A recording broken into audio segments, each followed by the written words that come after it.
ท้องถิ่นอีสานดินแดนตำนานสุดยอดอาหารมันก็คือปลาแดกมีประเพณี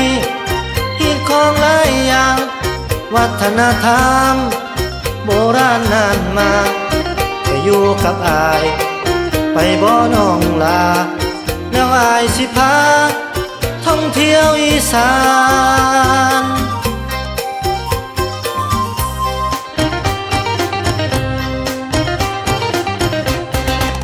ตกถึงเดือน6มีบุญบั้งไฟจุดกันเข้าไปไล่กันลงตมมีมาช้านานผาแดงนางไอจัดบุญบั้งไฟขอฝ่าขอฝนบั้งไฟบ่ขึ้นห้ามคนลงตมเป็นค่านิยมของประเพณี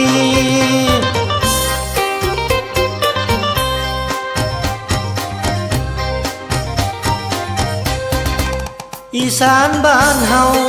เรื่องราวความหลังอยากสิห้องดังมามวนนำกัน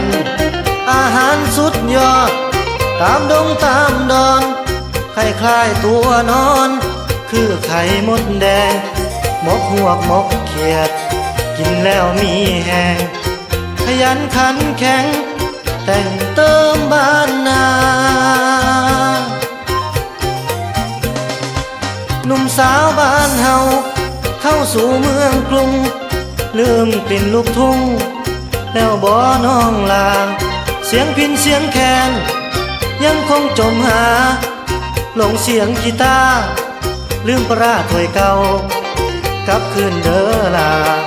กลับคืนบ้านเฮาพ่อแก่แม่เฒ่าคอยเจ้ากลับมา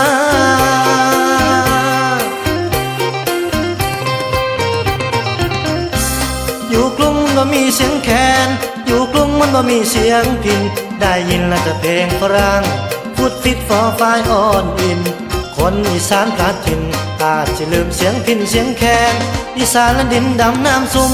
หนุ่มสาวน้ำใจสุดแสนบ้านนายังคงคอยแฟนกลับแดนอีสานเถิดสาว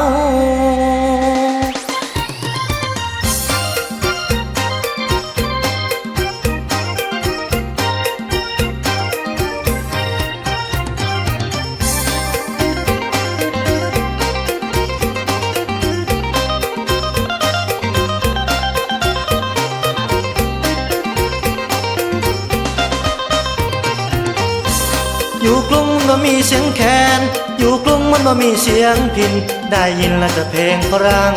พูดฟิตฟอร์ไฟออนอินคนอีสานพลัดถิ่นอาจจะลืมเสียงพิณเสียงแคนอีสานและดินดำน้ำซุ่มหนุ่มสาวน้ำใจสุดแสนบ้านนายังคงคอยแฟนกลับแดนอีสานเถิดสาว